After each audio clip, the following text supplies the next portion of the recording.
Hello po mga kababayan, kamusta po kayong lahat? And once again, welcome back to another episode of Simply Talkies Vlog, your underrated vlogger. So ang pag-uusapan natin mga kababayan, it's all about the defense, no? Paano palalakasin ang ating depensa, no? Para ipagtanggol ang ating bansa, lalo na diyan sa threat sa West Philippine Sea. At yung mga ibang sinabi ng ating mga mambabatas about the visit of the Japan Prime Minister Kishida, no?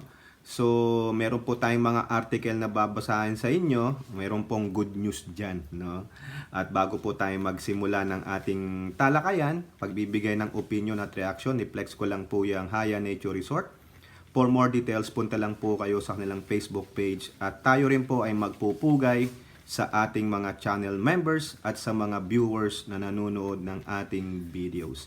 Maraming salamat po and may God bless you all. So ang uunahin natin ay good news.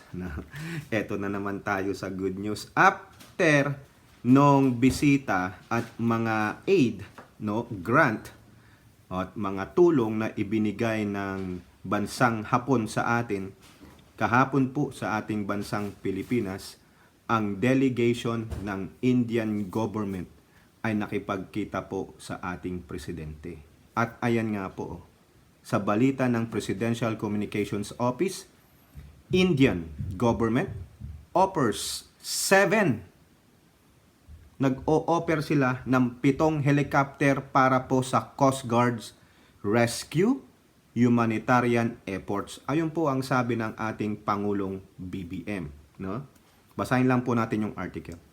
The Indian government is offering the Philippines at least 7 helicopters that will be used for the rescue and humanitarian efforts of the Philippine Coast Guard during disasters in the country.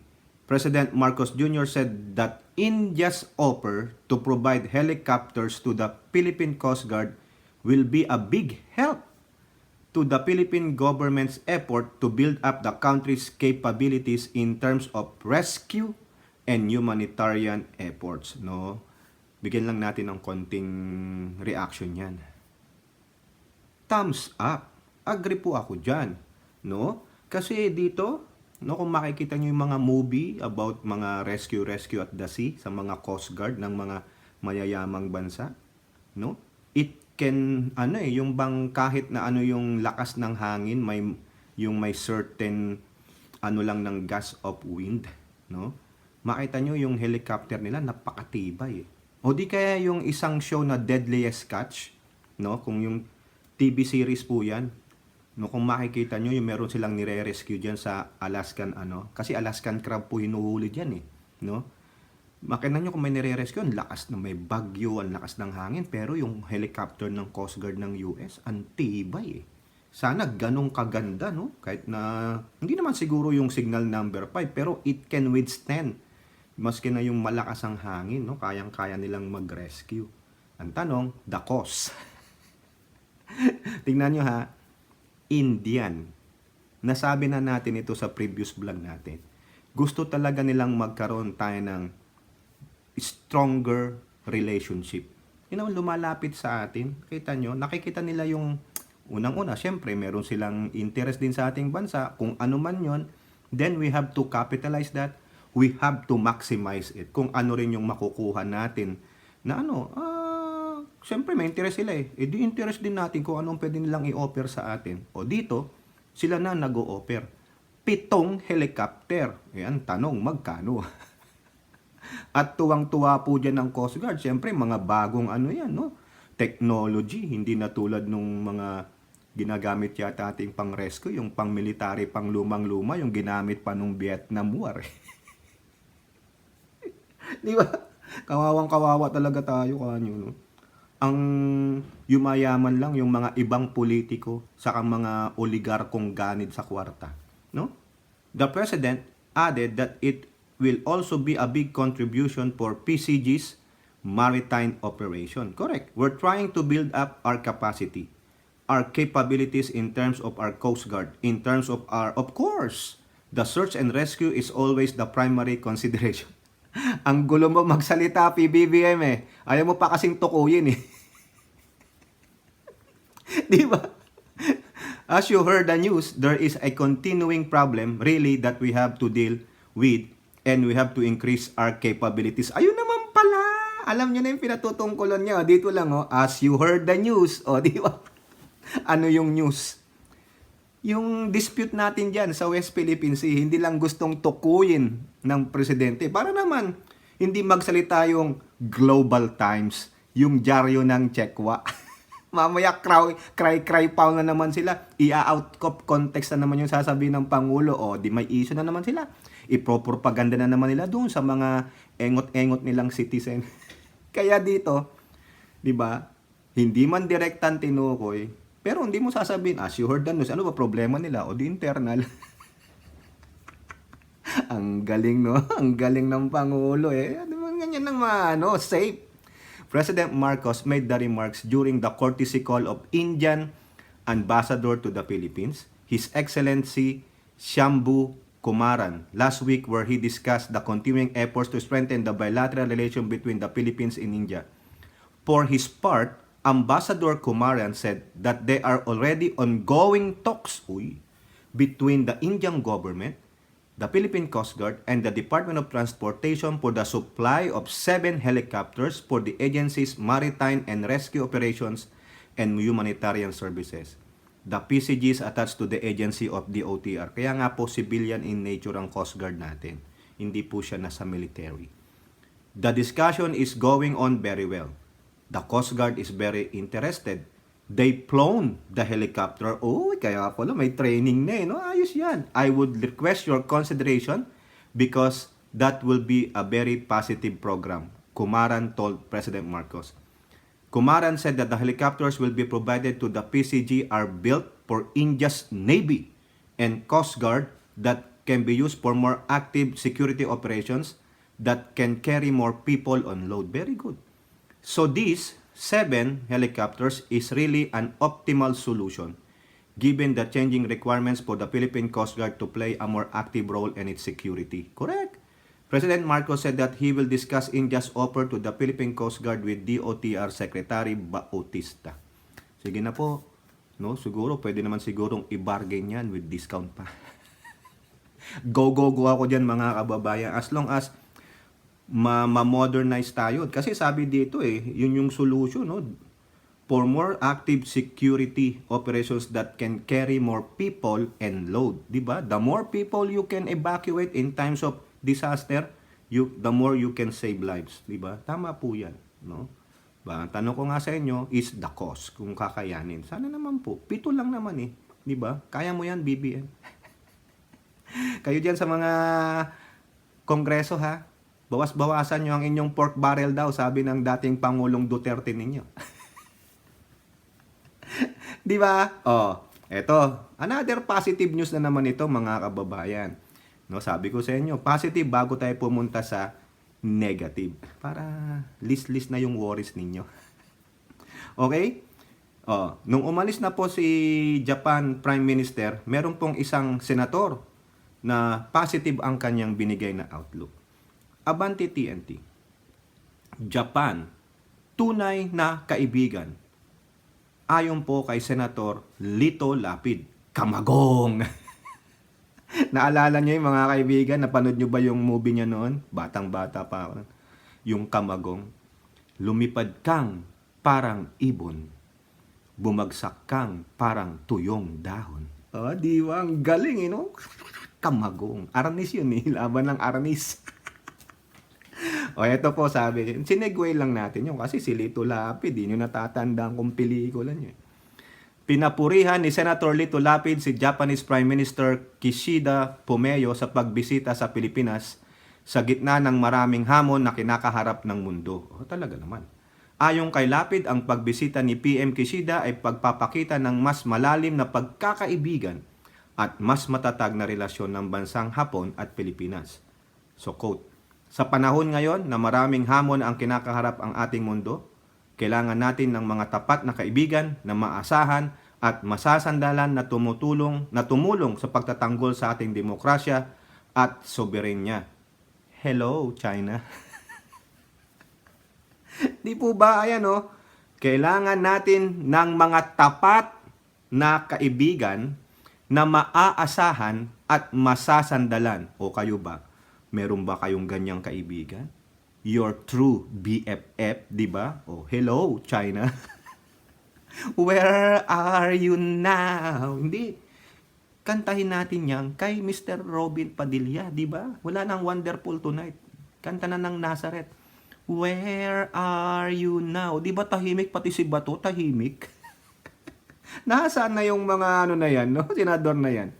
Umaasa ang senador na sa pagbisitang ito ni PM Kishida ay lalo pang umigting ang ugnayan sa mga bansang tunay na kumikilala sa demokrasya at pag-iral ng batas at lumawak pa ang relasyong pangkalakalan at pang-ekonomiya sa pagitan ng dalawang bansa. Correct. Mukhang may pinariringgan ng ating Senator Kamagong. Di po ba? Oh, tukuyin mo na kasi kung sino. Eh, sino ba yan, Tokis? China. Kaibigan daw natin siya.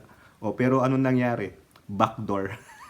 Bina-backdoor tayo eh. Mahilig ka palang sa patalikuran, ha? Eto pa po sabi ng magiting na Senator Kamagong. Sa matagal na panahon po ay naging mabuting katuwang natin ang bansang Hapon sa maraming proyekto. Hello, China.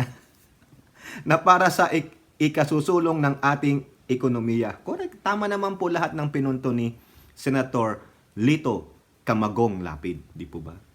Ayon po kay Lapid, kaisa tayo ng maraming bansa sa paghahangad ng mapayapa at makatuwirang resolusyon sa iba't ibang usapin na kinakarap nating bayan at ng mga Pilipino sa buong mundo. Correct. Matalinong pamamahayag po. Okay lang. Sasabihin yung sip-sip. Eh, sino ba kayo? Siya si Lito Lapid eh. Yun ang kanyang opinion at reaction. Who are you? Sabi na siya isip-sip.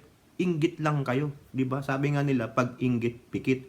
O, kaya naman, Senator Lito Lapid, mag-antay ka sa batikos ng mga pro-China at mga propagandist nila. Kasi merong isang senator po dyan, mga kababayan, segue ko lang.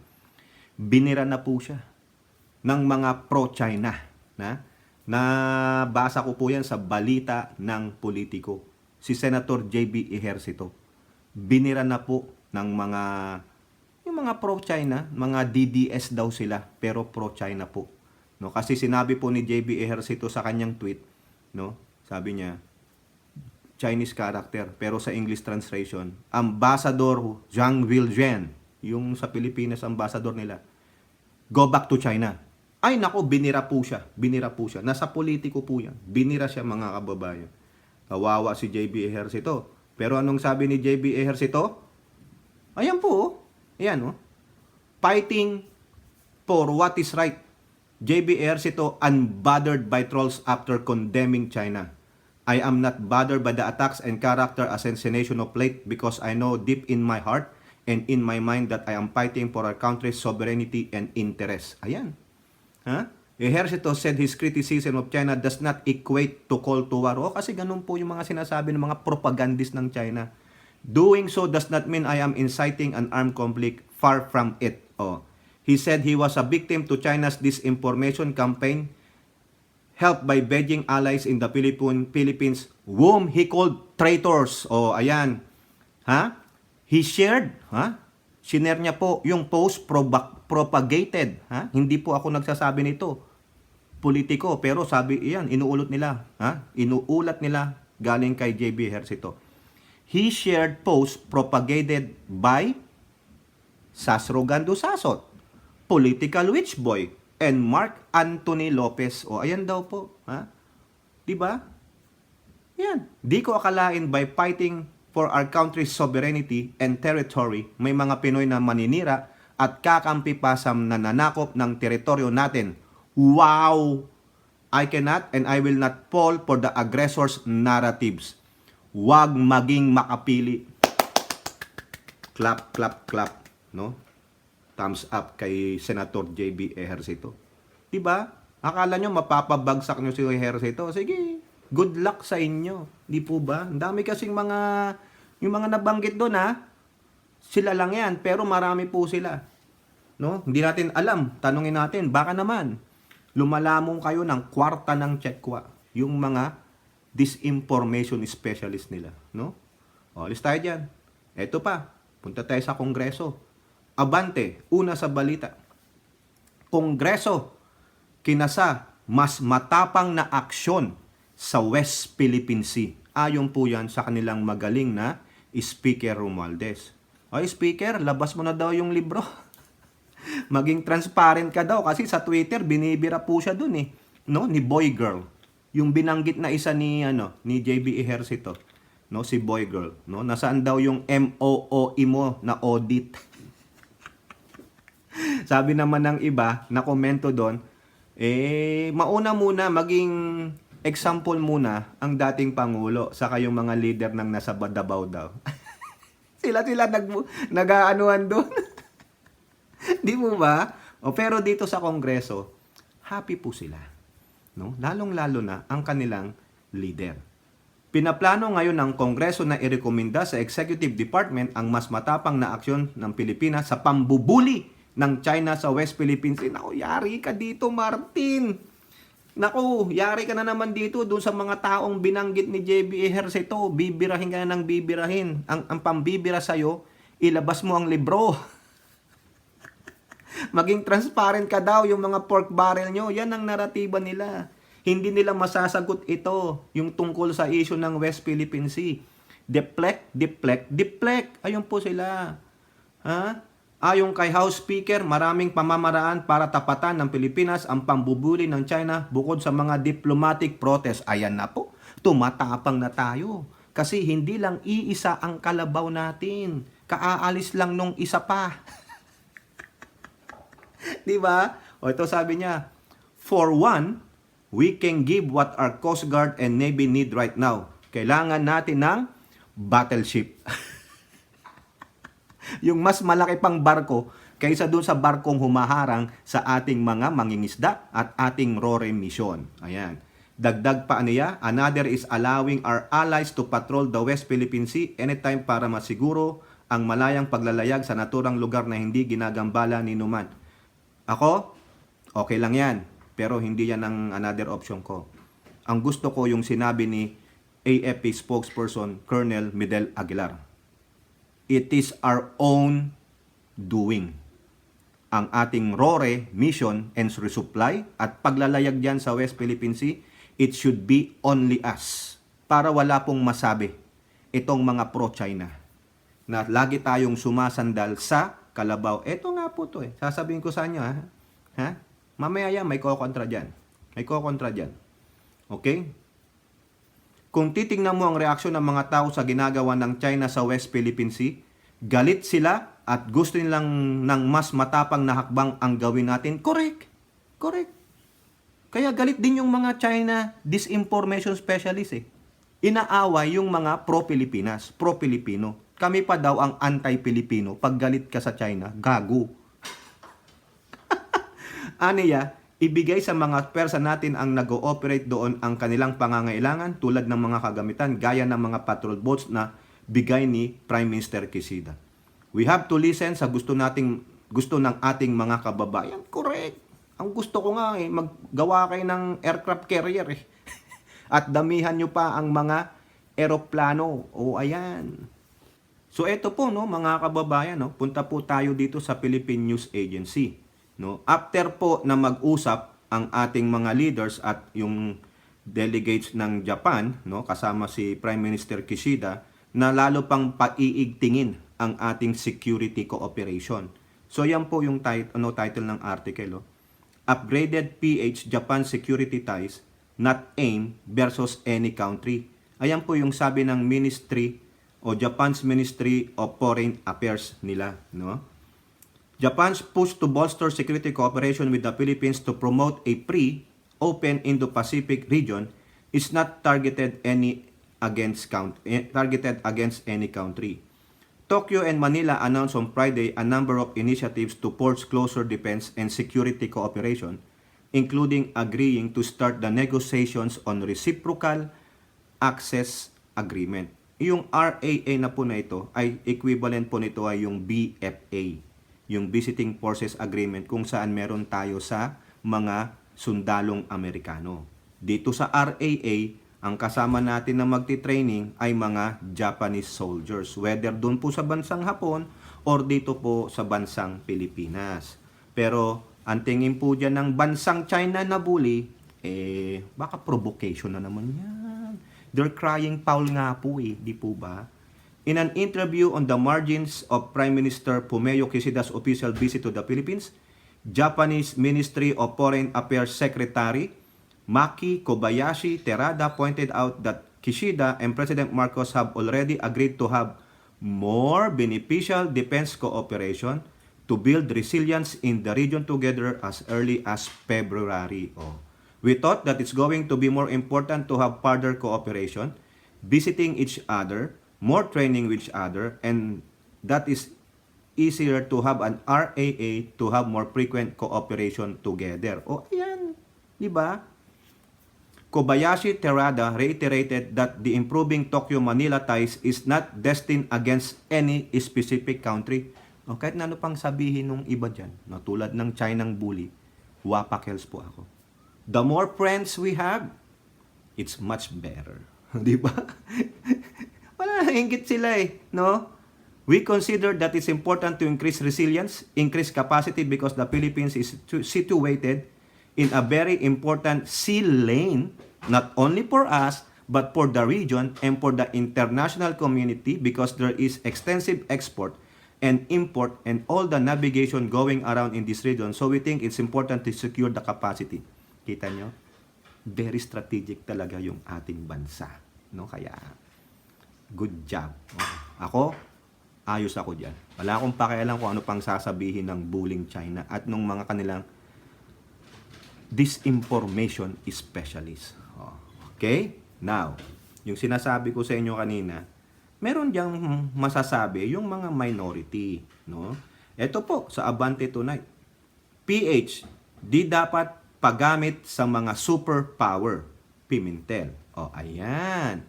No? Si Senate Minority Leader Aquilino or Kiko Pimentel Jr.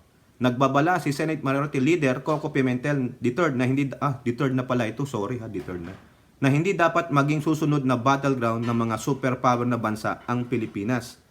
Dapat ang pinag-uusapan natin is genuine agreement lalo na sa Japan. Ang point natin is to learn from each other, hindi yung gusto nilang gawing battleground ang Pilipinas. Hindi tayo agree dyan. Nakita na natin ang nangyari sa Gaza Strip. Huwag tayong masyadong maging isang pawn. Sinasacrifice ang mga pawn. Huwag tayong isip po na papayagan natin dito kayo sa Pilipinas. Hindi dapat ganun ang attitude. Ano pa lang dapat nating attitude? Di ba sa palagay mo ba, magiging pawn ang Pilipinas? Kayo lang naman ang nag-iisip nun Gusto lang namang magkaroon ng bilateral ties, makipagkaibigan to help us, mostly in our defense. Ano pa ang gusto mo? Di po ba? Sabi ni Pimentel, kung magkakaroon ng konsuduang militar ang Pilipinas at Japan, dapat tunay at tapat ito. Sa palagay mo ba, hindi totoo at tapat yung mga Japanese? You compare between Japanese and Chinese. Sino ang mas tapat? Sino ang mas tunay? Dapat sinabi mo rin yan sa dating administrasyong Duterte na hindi dapat paggamit sa superpower. Dapat sinabi mo rin yan nung panahon ni Noynoy. Hindi dapat tayo paggamit sa superpower. Di po ba? Kung meron silang interest sa atin, ano rin natin yung interest natin. Sila ang lumalapit Kung baga, kung baga, nililigawan ka na nga Choosy ka pa. Di ba? Accept, di ba? Kaya nga collect and then reject. Joke lang po joke lang. Kung papayagan din ang militar ng Japan na pansamantalang pumunta sa Pilipinas, dapat ganun din ang tropa ng mga Pilipino. Hindi ka ba nagbabasa nung sinasabi yan? Ikaw kasi absent ka Hindi ka yata pumunta dun sa joint session Ba't di ka magtanong kay Subiri? Sinabi naman yan, whether sa Pilipinas o sa bansang Hapon. Dapat ganun din ang mga tropa. Kung ganyan ang purpose ng alliance with Japan, exchange of military personnel, wala akong nakikitang problema dyan. Hindi ko pa nababasa ang terms of agreement, pero ilimit sa ganun, hindi yung military pa. Hindi mo pa pala nababasa yung terms of agreement, kumukuda ka na, anak ng siopaw naman, di ba? Basa-basa muna bago ibuka ang bibig. Naku naman, Senator Kiko, bilib na sana ako sa iyo eh. No? Sa bagay, yung sa kanya, paalala lang. Pero you read the terms of agreement first before you open your mouth. Di po ba? Hindi. You open your mouth before you read. O ano yun? O pagbibigay lang ng kanyang haka-haka. Kumbaga babala. O salamat sa iyong babala, Mr. Senator. Nang siopaw naman. Mas nauna pa pala kami nakaalam sa'yo. Kami nagbabasa kami ng balita eh. Nabasa ko po yun eh. Na-vlog po natin yan eh. Sabi nga ni Subiri, whether sa ating bansa o doon sa Japan. O ano ibig sabihin noon? Doon magti-training. Papadala tayo ng mga military personnel doon. O ganun din sila. But they have to abide with our laws and our uniformed personnel will also abide to their laws para walang problema. Di po ba? Natatawa lang po ako. Yung pala sasabihin mo, hindi mo pa nababasa yung terms of agreements, kumakada ka na. Nang siopaw, you have to wait. Once you read all the details, and then may hindi ka nakita, then you can open your mouth. Anak ng siopaw naman, parang nagdesisyon ka na, yung pala hindi mo nabasa yung agreement, edi talo ka. O ngayon, sinong talo? Talo ka sa butata, sa batiko sa amin. Grabe naman po. O, last na to, article, mga kababayan, abante tonight. Ilocos, Cagayan, tagilid sa racket ng China. Uy, hahagisan yata tayo ng racket. Anong klaseng racket yan? Hindi ba yan yung sumasabog? Ha? Inaasahang babagsak ang ilang bahagi ng space. Space rocket naman pala. Bigla lang ako mga kababa. Akala ko anong rocket na eh. Space rocket na ilulunsad ng China sa loob ng tinutukoy na drop zone na nautical miles ang layo mula sa Ilocos Norte at Cagayan. Ayon sa National Disaster Risk Reduction and Management Center o yung NDRRMC, inilunsad ng China ang Long March 7A mula sa Wenchang Spacecraft Launch Site sa Wenchang, Hanan noong November 3 hanggang kahapon, November 4. Sinabi ng NDRRMC na ang natukoy na drop zone ay humugit kumulang 47 nautical miles ang layo mula sa Burgos sa Ilocos Norte at 37 nautical miles ang layo mula sa Santa Ana sa Cagayan. Ay malapit lang ito mga kababayan. Pero ang panganib at pinsala niya mula sa pagbagsak ng mga rocket debris sa loob ng teritoryo ay medyo mababa. O medyo mababa naman pala. Ang tanong dito mga kababayan, kung babagsak yan at meron pong madidisgrasya sa atin, disingilin natin ng China, it's their fault. Nagpalipad kayo ng rocket tapos hindi nyo alam yung magiging consequence kung saan babagsak yan. Kung aksidente man, you still have to pay the penalty of that accident. Di po ba? Ganun lang yan. Gayunpaman, sinabi rin ng NDRRMC na ang Philippine Space Agency ay nagrekomenda na ng mga aksyon na may kaugnayan sa air at marine access bilang pag-iingat. Inirekomenda ng Civil Aviation Authority of the Philippines o yung CAAP na ipagpatuloy ang pagpapatupad ng mga no-fly zone sa mga apektadong lugar. Correct. Huwag po kayong magpalipad yan ng eroplano, anything, kasi maya-maya hindi nyo alam yung bilis ng drop niyan, no? Yung gravitational pull. Ang galing ko sa science.